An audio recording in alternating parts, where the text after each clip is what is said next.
and Lazarus Funeral Home.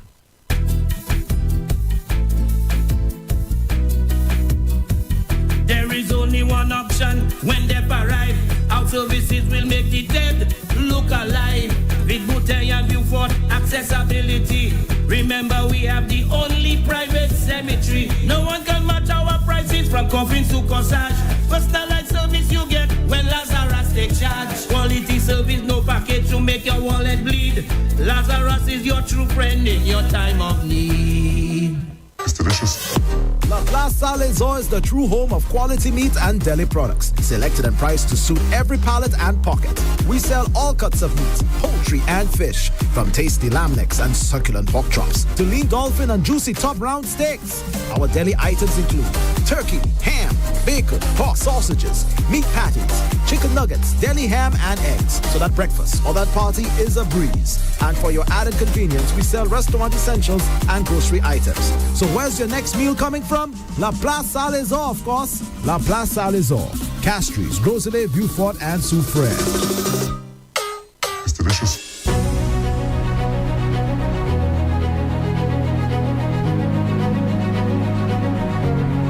Hello there, good morning, good afternoon, good night to our listeners and viewers in St. Lucia across the globe, especially those of you checking us out on Facebook, on YouTube, and also on X. Welcome to What's on My Mind for today. And today we have a very special guest in studio in the person of independent candidate for Ancillary Canneries, Elwin St. Rose. Before we get into our interview, Mr. St. Rose has a statement which he wants to make on crime. My brothers and sisters and fellow St. Lucians, at the appropriate time, I will make a full presentation on this matter, but for today, I wish to speak to you briefly since we are all concerned about it. It is the matter of the menace and scourge of crime in our country. It breaks the heart and aches the soul. My deepest condolences to all the families who have lost their loved ones to violent crime. St. Lucia was not always like it has become today, as it relates to the issue of violence. Let me say up front that there is no government that can actually stop someone from committing a crime if that is what that person chooses to do. The citizens are not the minor children of the government. Having said that, however, there is a whole lot that the government can do to stop the scourge of violent crime and to minimize its impact. Too many of our people are dying in St. Lucia because of violence that leaves behind a trail of hurt, fear, innocent blood, and a homicide rate that is greater than that of New York City, that has a population of 9 million people. Families are devastated, communities are disrupted and are losing their identity. The government is getting embarrassed, and our small island developing state with tourism forming about 65% of its GDP is on a path to losing this economic privilege of survival. Whether we believe it or not, our very survival as a small island state without natural resources is on the line. The challenge of violent crime must never be a partisan issue, but a patriotic one. I am therefore calling on all politicians in St. Lucia, past, present, and future, along with the government, to develop a burden for the safety of our people and to let us work together for the greater good of our country. What is happening in our island nation of less than 200,000 people is sad, shameful, savage, and ignorant. In 2025, we deserve better as a people. We can do better, and the stewardship of sound leadership requires and demands us to do better. In order to accomplish this, all interested parties in St. Lucia must get involved in our effort to defeat and deter criminal behavior. The government, the churches, the schools, the community groups, the business and private sector, civil society, and most importantly, parents must all do their part to help defeat this scourge. If we don't, we will live to forever regret it, and it will lead us to infamy. Calling talk shows and asking the nation to pray and fast have a role, but are not the answer. We are wrong and will face the rebuke of history with our high tolerance of criminal behavior and treating it as if it were normal. Our children and grandchildren will one day reflect on the past and will see us as cowards who did nothing to give them a better St. Lucia because of our failure to act. The time has come for us to work together and act in concert. Patriotism demands it. If we as a nation allow the few criminal gangs and other elements to control and dominate the many, we would have literally betrayed the land that gave us birth and sold it down the river. For those of us who think that we are safe from the terror of violent crime and its threat to our safety, security, and survival because we have the car, the job, and the money, I remind us that a threat to safety anywhere is a threat to safety everywhere. St. Lucia does not have the space for anyone to hide. When the scourge of violence takes root in our national space and begins to permeate our country, I call on the business sector to realize that tourism is the core of our economy. The profits you make in your business operation is from a customer base that is 65% economically dependent and surviving on a tourism industry. This criminal culture we are allowing to be built in St. Lucia has the potential to create an economic problem for you and all the rest of us. You have a lot to lose when you say and do nothing. St. Lucia needs you to get involved. The message we must send to those who perpetuate criminality is simple. We have come to the moment in St. Lucia when you must know that there will be no place for you to hide. We will find you on the East Coast and the West Coast. We will find you in the North and in the South. We will never allow you to keep terrorizing us. Finally, I appeal directly to our young people and all others who think that joining a gang, carrying illegal guns and ammunition, setting boundaries and trying to control turf and territory, settling disputes with violence, to please put that illegal gun down and pick up a book, pick up a computer and begin a career. You are destroying yourself, your family, other families, and your country. You will either end up dead or incarcerated at bodily for the rest of your life. Violence is not the answer to any problem. Your freedom is too important. We need a change and we want you to be part of it. Thanks to Mr. Polio and Newspin for keeping this matter in the national discourse. May God bless us all, and may God continue to bless this beautiful land and guard her sons and daughters from woe and harm. Thank you. Mr. Zinrose, you sound like a prime minister delivering an address to the nation. Do I? You're already practicing. Well, I just hope I get an opportunity to help. I listened as you played it, yes, and I'm saying, okay. You surprise yourself. Yeah, but it's deep in my soul. I feel the urge. I feel the need. We have to bring some measure of control to this scourge. It's killing us. Mm-hmm. It's killing us. But thank you for that address, actually. So let me just officially introduce you. In studio live with us is Mr. Elwin Zinrose. He's the independent candidate for the Ancillary Canaries constituency, and he'll be, of course, vying for that position at the upcoming the next elections here in St. Lucia. So again, Mr. Zinrose, welcome to REV-UP. It's good to have you again. This is the second time that you're actually meeting here with us. Really appreciate the fact that you keep the lines of communication open. Yes. Of course. Thank you again, and I really appreciate your welcome. It's always warm to be with you from the time of the morning, like I always say. That's right. I will go back a long ways, but it's a pleasure, it's a joy for us to talk, and for us to discuss the issues. Thank you for having me. It's a pleasure, but of course we know each other very, very well. I'm sure there are listeners and viewers who probably haven't really heard about you. So if you don't mind, just tell us a little about yourself before we move on. My name is Elwin Zinrose, native born of Millet. That's my home. Ancillary Canaries is my home constituency. So this is where you live right now? I am in between. I still move up and down. But this is my home. This is my roots. That's where I go. Okay. Every time, I have never stayed away from my roots. I've met St. Lucians in Europe and North America who've been gone for decades and they've never been back. I have never stayed away from my roots. I always come here. I've always been here. I've done a lot of good for a lot of people in my home constituency. Okay, so why did you decide to contest this constituency? I decided to contest. I thought about it for a while. As you know, Mr. Paul, I served in the United States Armed Forces. And when I retired, and even before I retired, I thought of going back to school. Mm-hmm. And I did. I went back to, in 2022, I went back to the University of Central Florida, where I studied government, public policy, and criminal justice. All the while with my eyes on St. Lucia. And what is it I can do? Do I really want to do this? Do I want to throw myself in this? It can get nasty, it can get bloody.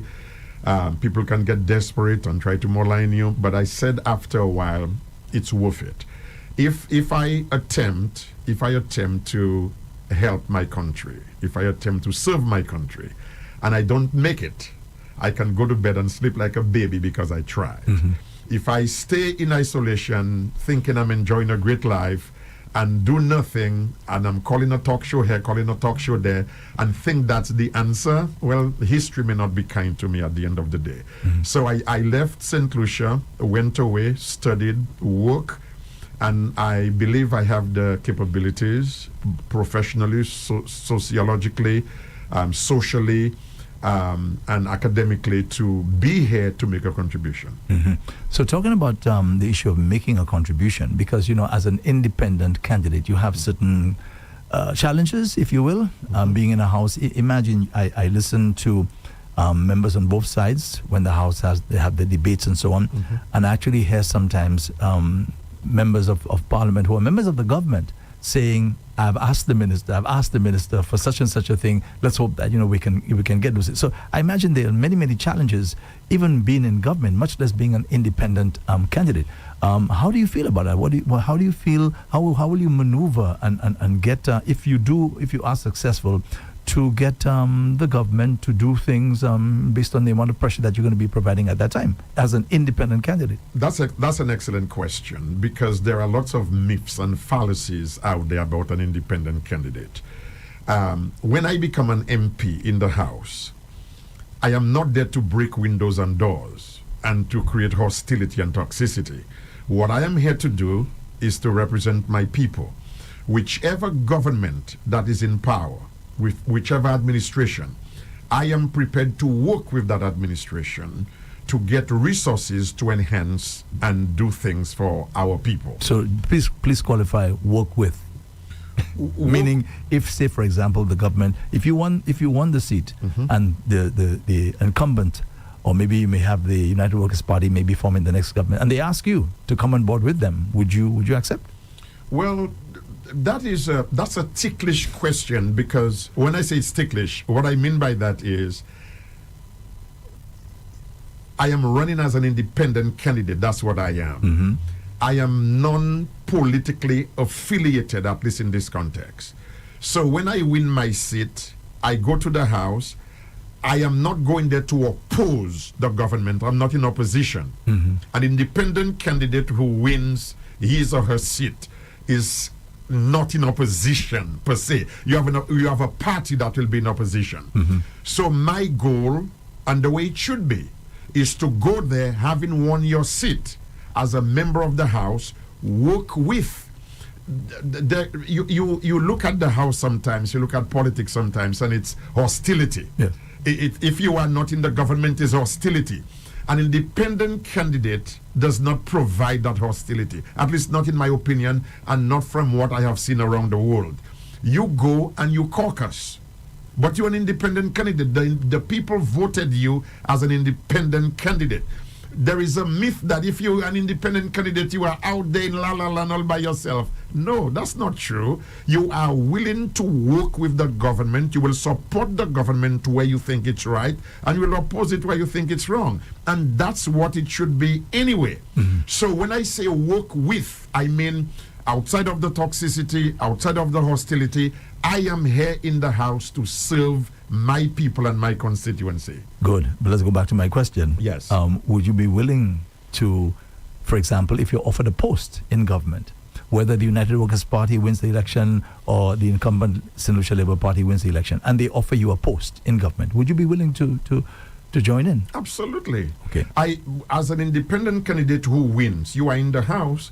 If the administration sees that you have the capability to run a ministry, they give you a ministry. I'm not going to say, oh, I don't want to be a minister. I don't want your ministry because I run as an independent. No, you are there to work. And if an administration says to me, Mr. St. Rose, we think you can be in charge of the trucks, okay?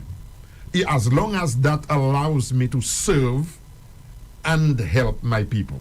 Yes. I'm on board. Understood. Now, you are also a psychologist by profession? By training, yes. Yes. How can you use those skills to help, the country? How can you actually utilize those skills if you were to become successful? Well, one of the easier areas is mental health. I don't have the same perspective on things like the average ordinary person, because in my head there is mental health involved in a lot of these behaviors we see that are not acceptable. So number one, I would push mental health. I am comfortable in the field. I know the field quite a bit, and I would be willing to represent our people in that area as well. But my psychology is an augment. My psychology training, that's an augment. I went to school, like I told you. I studied government. I studied public policy. So there is a role there for me to interact in the formulation of policy. And then I also have a background in criminal justice, and I, studied the nature of crime, criminal behavior, the sociological aspects, and what to do, rehabilitation, and all those different things. And that is a contribution I can make, especially now as we're facing this menace and this scourge. We need to have, like I have always said, a multi-pronged approach. We need to have what used to be we used to say all stakeholders. Now the correct term is all interested persons. We need to bring all interested persons and parties into the process. Schools, churches, civil society, the government, the opposition. Everybody has to get involved, because crime is a very, very difficult thing. Once you give it an opportunity to take root, it's like weight. Once you get overweight, it's a challenge to bring yourself back to normal weight. Crime is even worse, because the criminals the behavior gets reinforced. You give them a yard, they take a mile. You slap them on the wrist in the court system, in the justice system, and you think that's going to bring them back to normality. That's not how crime is resolved and crime is controlled in society. Well, let's go there. Yeah. Let's go there, Mr. St. Rose. In your address, you made a very, very crucial point. You said that the government basically doesn't have control over people's choices. I think that's what you were saying. Sure. When it comes to people deciding to commit a crime. And I think everybody will agree with you on that. Yeah. But you said that that it doesn't mean that the government can't stop or minimize crime. So let's just go there. You, from your experience, and especially as a psychologist, what is how does the government address this issue? Because it's something that Caribbean governments struggling with right now as we speak. As a matter of fact, the Antigua Prime Minister last week said that youth violence is posing an existential threat to Antigua Barbuda. So this is really, really, really serious. And we know the number of shootings and killings we've had in St. Lucia over the last few years, even the last few weeks. We've had a number of incidents. And basically, the government having a really, really tough time dealing with the situation. So, what ideas do you have? We have to become intentional. Mr. Paul, I started developing an interest in what I would call the negative trajectory of crime from 2010.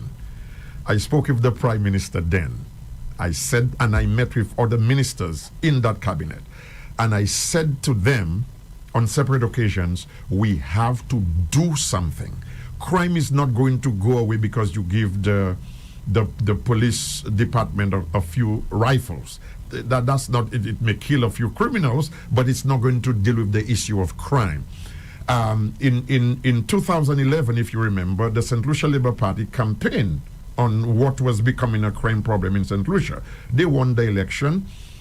In 2016, a different administration came in.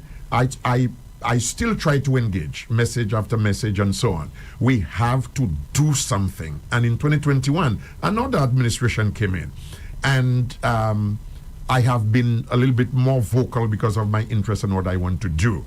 But so, having said all of this, we have to be intentional and we have to be deliberate in the way we approach crime. For example, I am a little surprised that we have not had symposia, what we may call a symposium, and symposiums. Well, in all fairness, there was a crime symposium a few years ago, and I think all stakeholders were invited to be on board with the government, and so.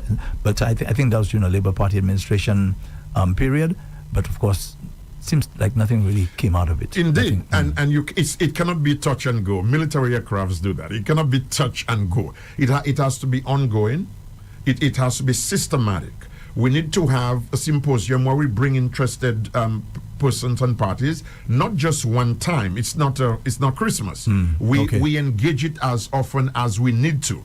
Another thing that I think is very important, Mr. Paul, is that we have bright and brilliant people in St. Lucia. I'm sorry, I may be incorrect when I said the organizers of that symposium. It could have been under a United Workers' Party administration. Not too sure, but maybe I can get that correct information. Whoever. But nonetheless, it was done. The point is, it cannot be Christmas. We have to be intentional, deliberate, and systematic. Like I was saying, there are bright and brilliant people in St. Lucia. There are civilians who are not involved in politics with great ideas right here in St. Lucia. They don't want to be involved. This is too brutal. They don't want their names to be out there and so on. So what government can do, another idea government can have, and what they can do, is to create a safety place, whether it be a website, whether it be a think tank, whatever it is, and ask the citizenry, to participate and to give government ideas. Because if we are asking for all hands on deck, we have to use different mechanisms to have all hands on deck. Have a place where somebody can have a good idea. They can go and post the idea anonymously. So you look at it at the end of the month, at the end of the week, and you say you have 50 ideas, and you say, wow, this is good, that is good, this is good, that is good. We're not going to take these 6, but we'll take these 10. And you begin to create an information basin for yourself. But not just that, there are many other things we can do. For example, we have to strengthen our laws. We have to strengthen the laws in St. Lucia on criminal behavior, illegal gun possession, illegal ammunitions. I am seeing things on social media clips where young people and ordinary St. Lucians have machine guns or rifles, whatever you want to call them, that are more powerful than what you use in war. What do they have that for? St. Lucia doesn't have a hunting industry. This is intended to kill. So what do? We have to strengthen the laws. We have to be serious about people who are caught with illegal weapons and ammunition. Then we have to have a more efficient and a more effective justice system. But don't you think that our current laws are really, really supposed to be sending a powerful message? I mean, the fines and prison time and so on, right, which are now within the criminal code of St. Lucia, make it clear that in some cases, I think if you're caught with an illegal firearm and that firearm is used to commit a crime, you're looking at jail time between 20, 30 years. I mean, it's really, really draconian. Well, we need to revisit it, look at the areas that are good, strengthen. It doesn't mean we don't have laws. We are a nation of laws. But we have to strengthen certain areas. For example, why build them? If you kill somebody with an illegal firearm, why should we bail you? And the reason why I'm asking that is you are now suspected, because until you're proven guilty, you are suspected of killing a fellow citizen with an illegal weapon. What is it that says to me that when you go out there, you're not going to kill another with another illegal weapon? But remember, Mr. Sinrose, the person has not been found guilty of a crime. Yes, but there are certain... You're a suspect. Yes, there are certain violations that don't... Murder, for example, if you are suspected of murder 1 in St. Lucia, you don't get bail. Even if as a suspect? Yes. But the courts, as you spoke about, you're about to go to the justice system. It seems over the years, although maybe until recently, they seem to be coming down a little hard in terms of what you have to get bail, the conditions for bail and so on. But this has been a complaint from citizens for many years that the enforcement of those, like, people seem to be kind of like getting away quote unquote murder because the bail conditions were sort of light at that time. I think until recently they seem to be coming on a lot harder. And that's where I'm going with it. Let's evaluate. If you're going to be deliberate, we have to look at everything. Everything is on the table. The bail system, the time it takes for one to be arrested and one to be tried. Now, this is an area why I think you need to expound on that, because I think if we're not sending a message to the criminals that if you commit a crime, that you most likely will be caught, right? We'll continue having this issue, because if people are getting the message that, hey, I can do this and I most likely will not be caught, as in many, as you know, I'm sure you're following what's happening in St. Lucia, very few cases you hear of any arrest being made or prosecution, very, very few cases. So it seems the vast majority of times that people seem to be getting away with literal murder. And that's that's the other observation I was going to raise. We have to train our police officers to become more efficient in detective work, and we have to give them more capabilities in forensics. We have, if you are not able to solve crimes, then you're going to have a long day. Those who commit crimes have to be arrested, have to be tried and prosecuted, and have to be judged. If you are not arresting them, then it's the wild west. In this case, the wild east. The point is, we have to look at our systems, our mechanisms, our laws. Everything has to be relooked at in a very serious way, because it's going to be part of your intentionality. Okay? So, on this point, catching the criminals, you have to use technology to catch them, because at 1 o'clock in the morning, 12 o'clock midnight, 2 o'clock in the morning, the police are not zoom just trying to see who is out there. There are laws in every country. There are laws, and there are times when most of these crimes are committed. We have to be able to arrest people through very efficient and effective detective work and through forensics. We have to be able to arrest them and bring them to justice. If we are not able to do that, then St. Lucia is going to be in for a very long day. And like you said, the Prime Minister of Antigua talked about an existential threat. I think we are now living with an existential threat in St. Lucia. People are afraid, literally. I speak to hundreds of people are scared. People don't know where they can be safe and what is going to happen. Are we going to begin having workplace violence like the US? No. We need to get these guns off the street, and we need to make sure that new ones have a difficult time getting here, because St. Lucia doesn't have a gun shop. Where do these things come from? They come from overseas. So if they come from overseas, there are only certain places that they can come through. Our airports, our seaports, and our coasts. So what do? We use drone technology on the coast. This is 2025, and this is more efficient than hiring human beings. Put a drone in the sky; it can stay there 8, 9, 10 hours, combing the coast for you, sending pictures to headquarters, to a select group of individuals who are going to be answerable to the Minister of National Security. Send these pictures in real time. Have a group, when I say group, a small team to analyze the information, analyze the data. They cannot run from a drone.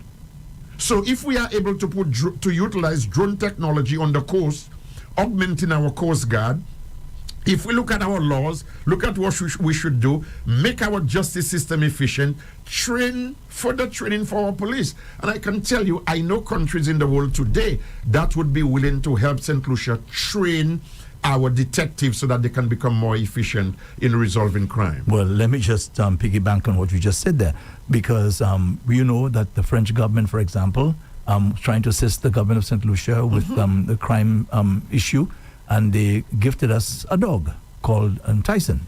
And I'm sure you follow. Corporal 642. Exactly. Yes. Okay, and the dog died under suspicious circumstances.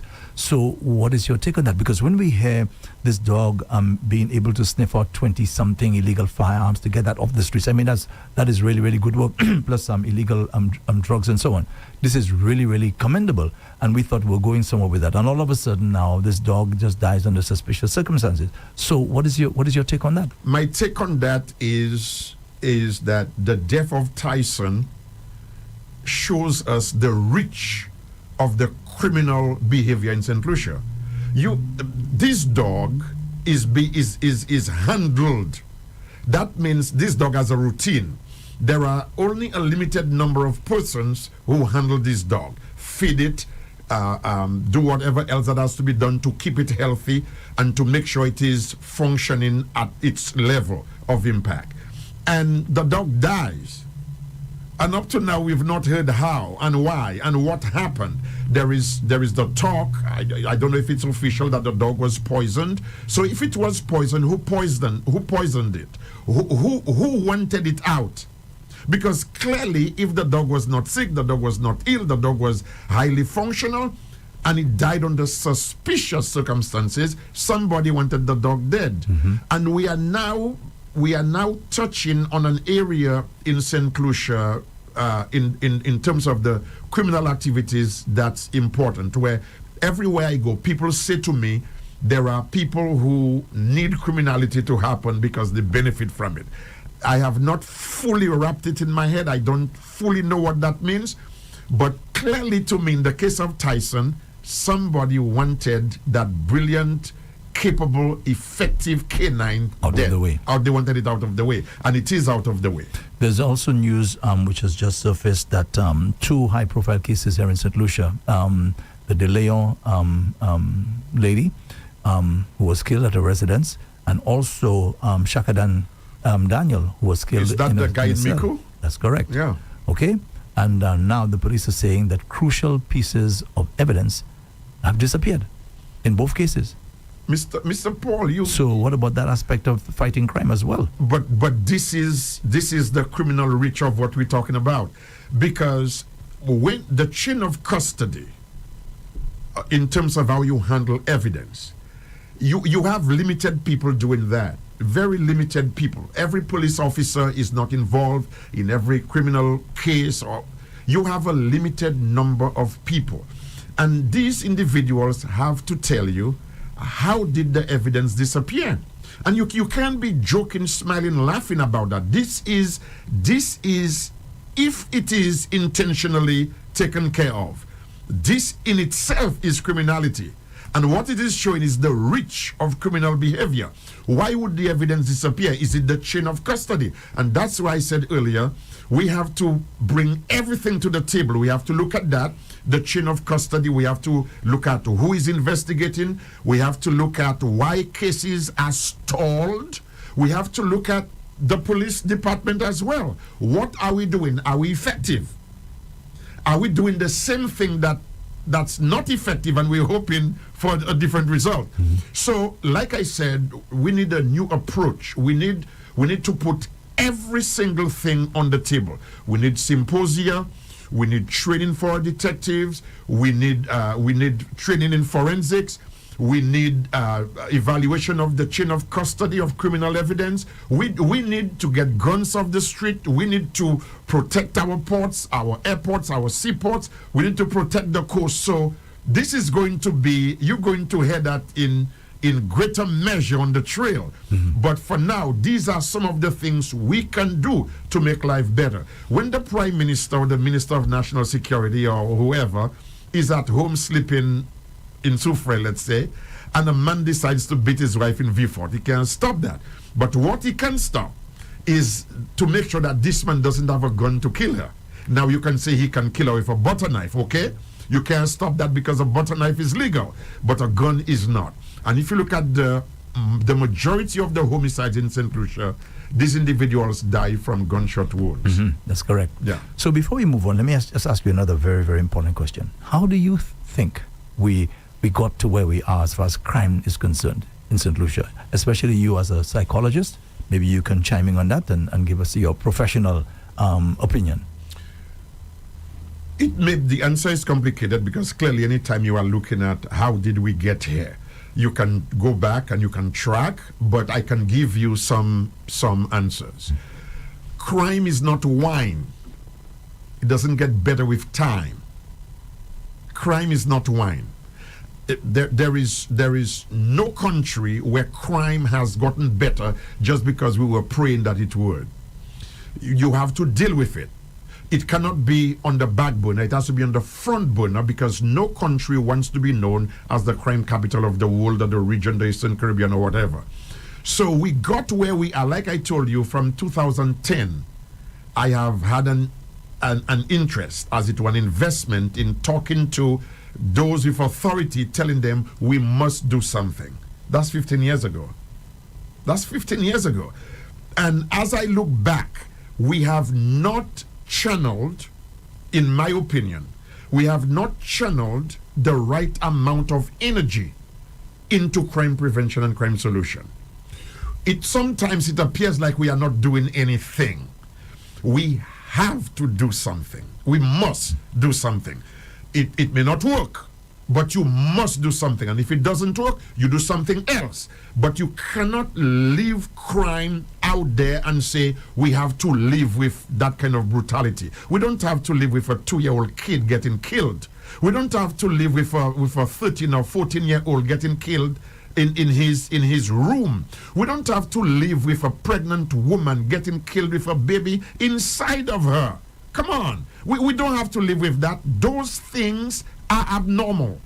No matter what you say, what you tell me, those things are abnormal and they don't have to happen. We can intervene. We can process. We can be intentional enough to make sure that these things don't happen. So how did we get here? We got here because we've not done enough. We got here because we are not intentional enough. We are not taking this bull by its horns, and it's going to kill us. Mm-hmm. If we don't do things to intervene in this scourge and menace that has now come into our national space, we are going to be in for a long day. Okay, Mr. St. Rose, let's talk about the constituency that you plan to represent, Ancillary Canneries. So what is your vision for the constituency? Because when I drive through Ancillary and Canneries, because I drive there fairly often, okay, I haven't seen any real change over the years. Not really. When I say change, I'm talking about physical change. Sure. I drive through the community, and just, apart from a bridge or something like that, there's no real progress per se. I don't think there's a. Well, anyway, let me not go there. So, what do you see currently happening in those constituencies, those two constituencies, and your vision? How can you make things better? By the way, is there right now in Ancillary Canneries a ship's able to dock there? I don't think so. You're talking about tourist ship size? No, I don't think so. Okay. I don't think so. I think smaller boats can come in, but Royal Caribbean would not be able to go to. Yeah. And what about business activity? Is there a lot? Are there many stores popping up there in those two constituencies? That's the sort of thing I'm talking about. So villages, no. So that means now the issue of unemployment is a major challenge, right? Of course. Okay. If you grew up in the area, I did, and you look at it 50 years later, your point is cogent. Not a lot of change. If you go to Canneries doesn't have a gas station. Now, a gas station is not the responsibility of government. That's private sector investment. I think there was one. There right? was one. It's shut down now. Gone, closed. Mm-hmm. Okay. So if you're on the West Coast and you run out of gas, you got problems. If you are in Canneries and you run out of gas, you have to either go north to Ancillary, or you have to go back southwest to Soufrière. Mm-hmm. There is nothing. And by the way, Canneries is a fishing community. So just for the fishermen's sake, we should have that capability there for them. Development is not just structures, but it's also the convenience of our people. So the fishermen in canneries have to drive to Ancillary, and those who don't want to go to Ancillary have to drive to Soufrière to get gas in order to go to sea. Government is not in the business of building gas stations, but we can incentivize private sector individuals who wish to invest. So what this shows is that we are still a long way off, okay? Ancillary and canneries. Ancillary and canneries have the dubious reputation of being the poorest, the worst in the country. So this should be an area of our interest. You have, because of Soufrière and what it means touristically, you have a lot of people driving through ancillary canneries to go to Soufrière. So all I'm trying to say to you, Mr. Paul, I think you're right that a whole lot has not happened. Unemployment, lack of business and enterprise. We don't hear much of anything coming out of ancillary canneries. Lots of activities in the north, even some in the south and so on. But ancillary canneries going into Soufrière, there is not a lot. So I have some ideas as a rep. If the people are kind enough and they trust me enough to vote for me, I have some ideas about ancillary canneries. One, I think agriculture became a problem in St. Lucia because we had a single point of crop failure. I don't know if you can go back with me in time, but once the banana industry went down, agriculture went down. You know why? Because for the decades before, we did not give our people the expertise to diversify. Why should everybody plant bananas? We should diversify in short-term, medium-term, long-term crops. So our farming industry must come back. Government must provide subsidies, whatever those, and I know there are some in place. But we have to be, again, intentional about this thing if we want to have a decently strong agricultural sector. Government has to provide the subsidies and the expertise to effectively teach our farmers how to diversify. That's one. That's going to bring employment. That's going to keep our farmers committed and devoted. And then what would be the reason for diversifying when you cannot sell your product? So we need a farmer's market. Every major country in the world that I have been to has a farmer's market where on a day of the week or 2 days of the week or 2 days in the month or whatever, farmers can go to that location X, and sell the products and go home with their funds. And people can get some of the products that they need. So we need to have a farmer's market. What it will do, it will enhance food security. A nation that cannot feed itself is in trouble. I am amazed. As you know, I lived in Trinidad for a while. I lived in Barbados. I'm amazed that a lot of the Caribbean islands are essentially the same in terms of natural resources, except Trinidad, of course, they have oil and pitch and so on. But we don't produce anything, Mr. Paul.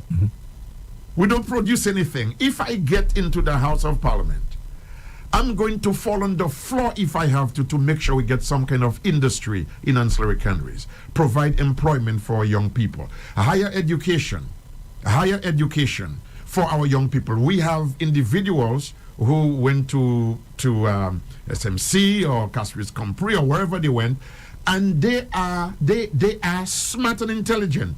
They have all the CXEs, and they are walking up and down the street all day long. We have to help these individuals get into school if that's what they want to do, academics I'm talking about. And if they want to get into technical vocational, we have to provide that opportunity. If they want to get into track and field or into sports, I am committed. Record me today and hold me to it.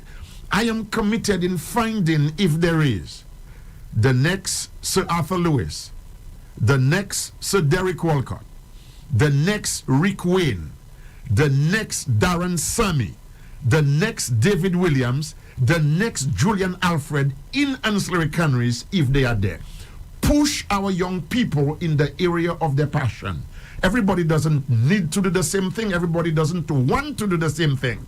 But we have to be the gas in the engine to make sure that they are pushed effectively and well in the area of their passion so that they can actualize and become who we want them to be. These things change communities. The constituents of ancillary canneries, because we talk about unemployment and so on, are they just unemployed, or you have many people from ancillary canneries who have to probably commute on a daily basis to the city, or past the city, maybe to the north, working at hotels? Or as far as that is concerned, how are they managing? Well, of course, there are lots of people who work in the north. There are people in the hospitality industry. There are people who hustle. We say hustle on the road. There are people who try to do their own things. One of the things is that when I was in ancillary not too long ago, I saw a lot of young men in the fishing industry. It didn't really surprise me because it's a fishing village. But a lot of young men in the fishing industry, they're working for somebody, going to sea twice a week, and so on. It's kind of sloppy, if you ask me. We need to help them, if that's what you want to do. If all you want to be is a fisherman, we want to help you be the best fisherman that you can be. If you want to be a scientist, we have to help you become the best scientist that you can be. We have a lot of poverty in this country, Mr. Paul. A lot of parents are able to get their kids with a lot of struggle through high school, but beyond that, they have zero capability. They are not even aware. We in government, we in national leadership have to help these individuals get actualized. And if we have to motivate the private sector to contribute, we have to do that as well. What I am committed to is to making sure that some of the gifts and blessings of God that I have enjoyed in life, that the next young person in Millet, the next young person in Vanna, the next young person in Roseau, the next young person in Canries, at least get a shot at it. Because I'm going to tell you this, something I learned a long time ago. If you are born into this world and there is no money in your veins, in other words, you don't have a money name, you're not from a money family, education is the way to go. Technical expertise, vocational expertise, academic expertise, that's the way to go. It will change your life in ways that you can never anticipate. I'm curious to know, when you are in the constituency and you're communicating with the constituents, does that communication also involve young people? And if it does, what is it that they're saying to you in terms of their dreams, aspirations, etc., etc.? What are the older folks saying as well? The older folks have frustration with government. They have frustrations with politicians. One of the things I tell them all the time, because one of the phrases you hear, all politicians are the same. They threw that in my face. I have to remind them that I have never been one. I have never let you down. I have never failed you. So while I cannot stop you from putting me in the same room with all other politicians you have known throughout your life, I have to live with that negativity. I have to live with that that bad knee, if you will. But that's what you say. And I have to take time to explain to them that's not me. I would never get into this without the commitment and the conviction that it is for a purpose and a reason. Mr. Paul, I'm going to tell you this today. I don't really have to put myself, my family through some of the things I see happening unless I really want to make a difference. I want to help my people. I want to help my country. You know why? Because I believe we have not yet touched the halfway of who we can be. Now we use the two laureates a lot. We use Sir Arthur Lewis, Sir Derek Wall, we use them a lot and say, this is what St. Lucia can produce. Well, technically that's true. But if St. Lucia can produce a Derek Walcott, if St. Lucia can produce a Arthur Lewis, then St. Lucia should not stop producing them. This should not be a fluke.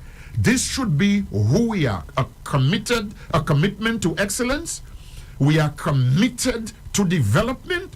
We are committed to making St. Lucia the very best that it can potentially be. And that's why I am involved in this. But to go back to your question, what do the young people say? They complain a lot about there is nothing to do. They tell me there is nothing to do. Well, what are we going to do? And when your young people don't have much to do by way of what is constructive. An idle mind indeed become the devil's workshop. The devil's workshop. So we have to have a focus on them. We have to bring some kind of industry to ancillary canneries. We have to create employment. We have to augment what is already there. We have to be innovative, be creative, work with the constituency, because one of the things I'm not doing, a lot of politicians come and say, I'll do this, I'll do that, I'll do this, I'll do that. That approach, I am aversive to that approach in some way. I want the people to tell me what the needs are. So I do a lot of talking. When I probably should actually be begging for their vote, I'm listening to them as to what they want their own community to be. And with their cooperation and with my initiative, my innovation, we can come up in a dream for ancillary canneries. We can come up with what we want to do for ancillary canneries. So how are the constituents responding to you? Very, very well. I must tell you, I've had, it's politics, you know, the spoiled egg is coming your way, and the water and whatever else is coming your way.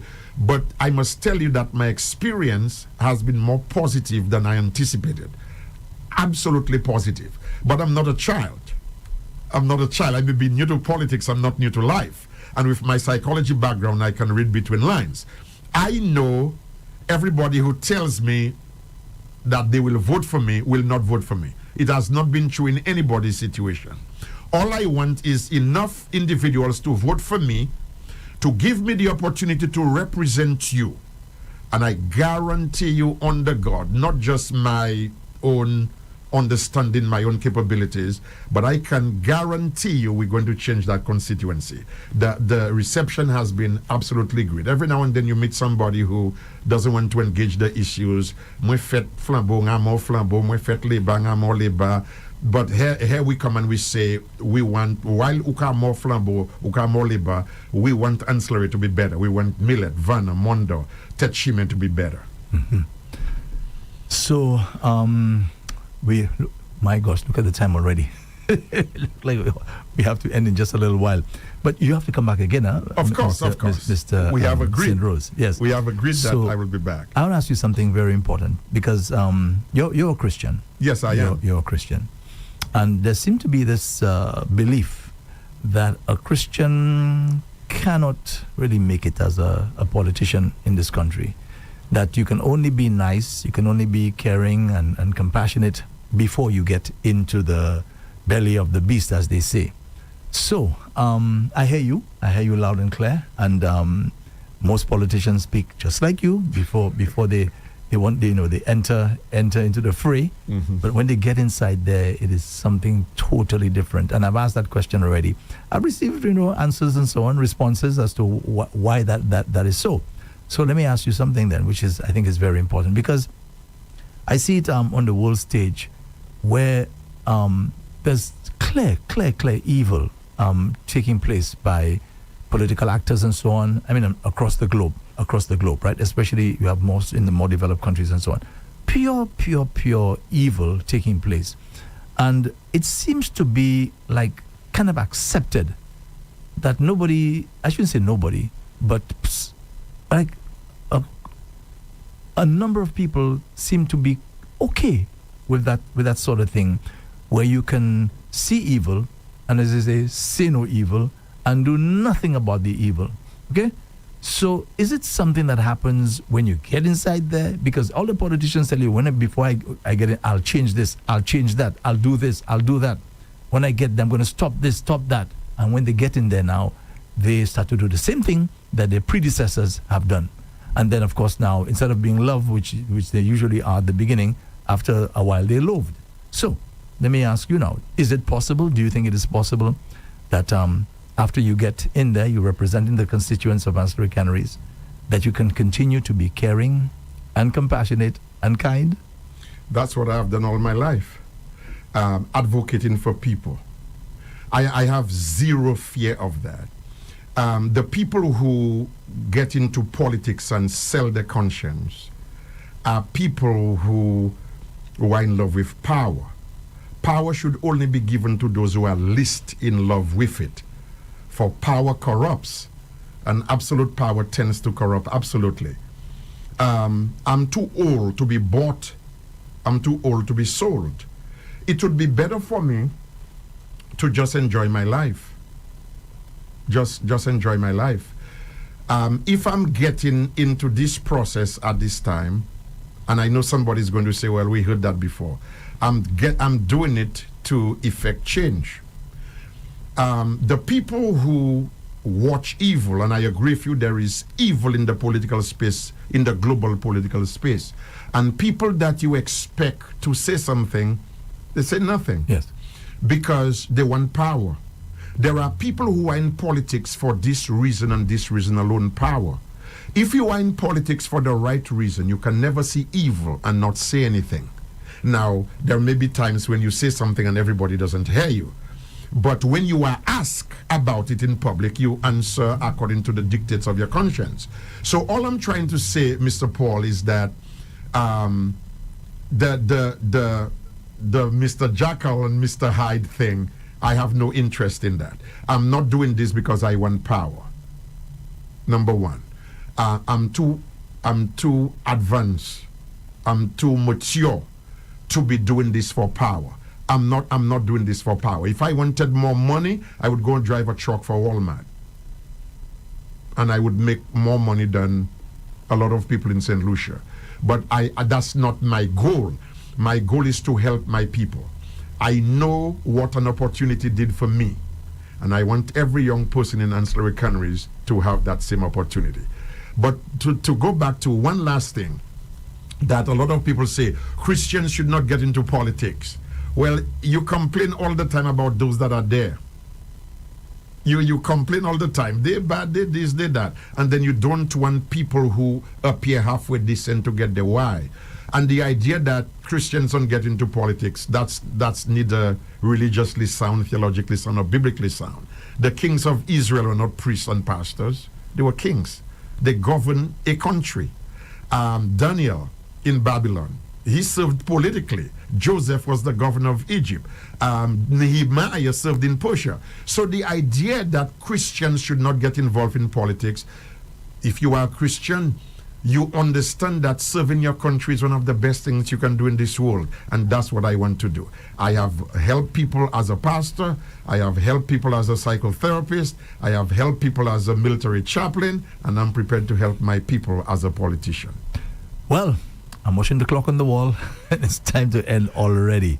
So, Mr. St. Rose, no doubt you'll be back. I guess we'll talk off air and tell us when you can come back as soon as possible, because we have to continue this discussion. Sure. Okay? And so, I also want you to have some kind of interaction with your audience as well. Beautiful.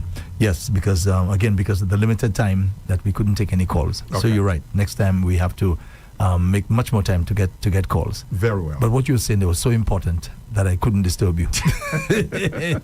Okay, so any last words before you leave? Yes. I am appealing to the people of ancillary canneries to not be blinded by a token.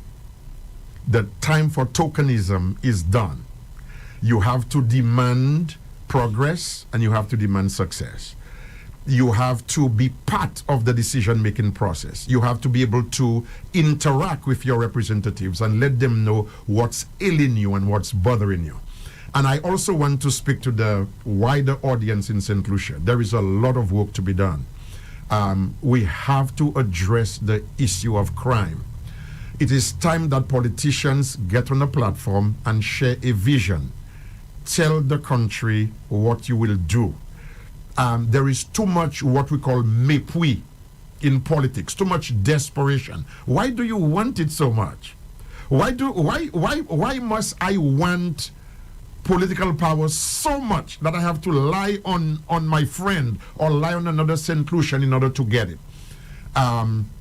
We have to stay focused, because Mr. Girard is never going to be my enemy in ancillary canneries.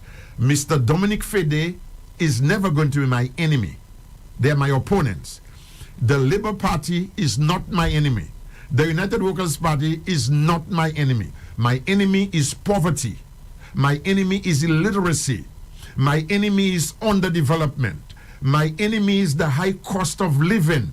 My enemy is corruption. Those are my enemies. That's where I'm going to exert my energies and my strengths. I don't have time to give people mépris. But what's that?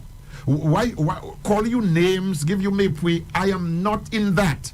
And I'm not going to do that. I have told the people who are supporting me, we are not doing that.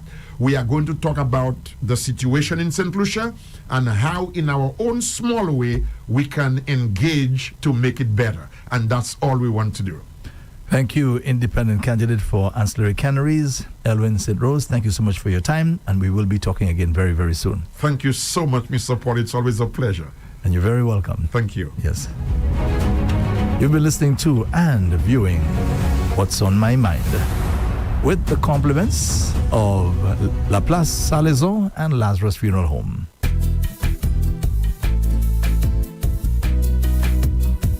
There is only one option when they arrive. Our services will make the dead look alive. With Bouteille and Beaufort accessibility. Remember, we have the only private cemetery. No one can match our prices from coffins to corsage. Personalized service you get when Lazarus takes charge. Quality service, no package to make your wallet bleed. Lazarus is your true friend in your time of need. It's delicious. La Place Salaison is the true home of quality meat and deli products, selected and priced to suit every palate and pocket. We sell all cuts of meat, poultry and fish, from tasty lamb necks and succulent pork chops to lean dolphin and juicy top round steaks. Our deli items include turkey, ham, bacon, pork sausages, meat patties, chicken nuggets, deli ham and eggs, so that breakfast or that party is a breeze. And for your added convenience, we sell restaurant essentials and grocery items.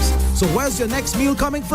La Place Salaison, of course. La Place Salaison, Castries, Groselet, Beaufort, and Soufrière.